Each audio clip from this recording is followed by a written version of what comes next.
Hi everyone, welcome to Best Recipes with Sharon. Here is another classic recipe, baked rice pudding. Stay with me and I'll show you how I make it. This has real butter and pure vanilla and two spices that are good buddies, cinnamon and nutmeg. So start by greasing a 9 by 11 inch pan, one that has a lid if you have it. If you don't, just cover it with tin foil, that works too. So start by measuring out a cup of minute rice. This cuts back on the time that it takes to bake it, and it turns out quite well. Next, measure out 4 cups of 1% milk and pour it into a large mixing bowl.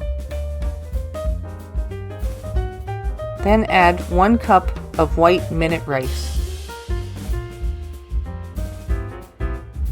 Add 1 tablespoon of melted butter,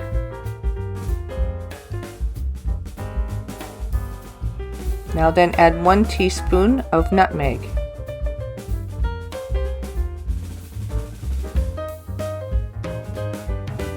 And 1 teaspoon of salt.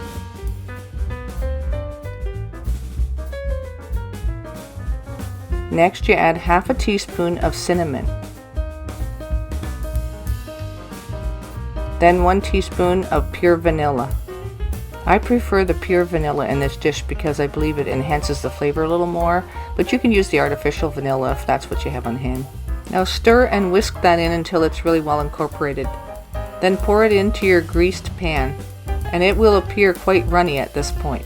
As you can see, you literally do pour it in. You will need your oven preheated to 375 degrees.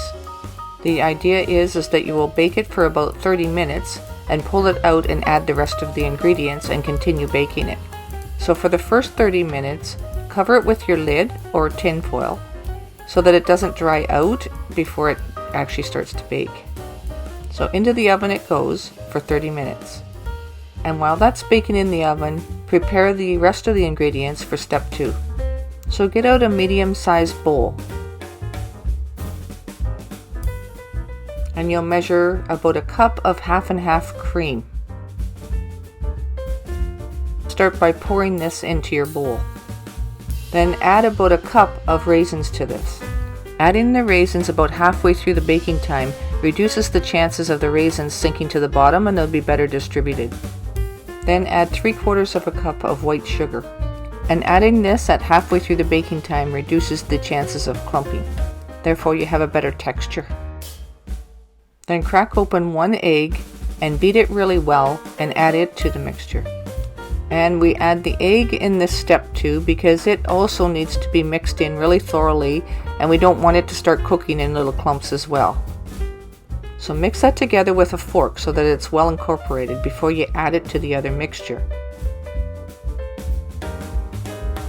Then after 30 minutes of baking time, remove the pan from the oven and add the step 2 mixture to the step 1 mixture.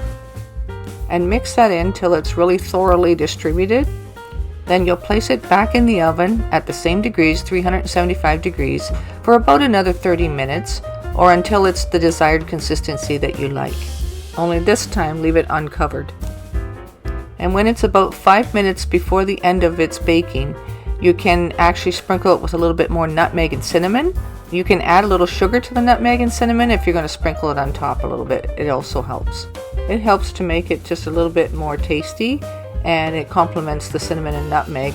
And you put it in 5 minutes before the end of cooking so that it absorbs into the pudding a little bit. Now this is one tasty comfort food. You can serve it hot out of the oven, or you can serve it cold with a little bit of milk on it. I even sometimes would serve it with ice cream. So however you like it, go ahead and enjoy. And thank you so much for watching Best Recipes with Sharon.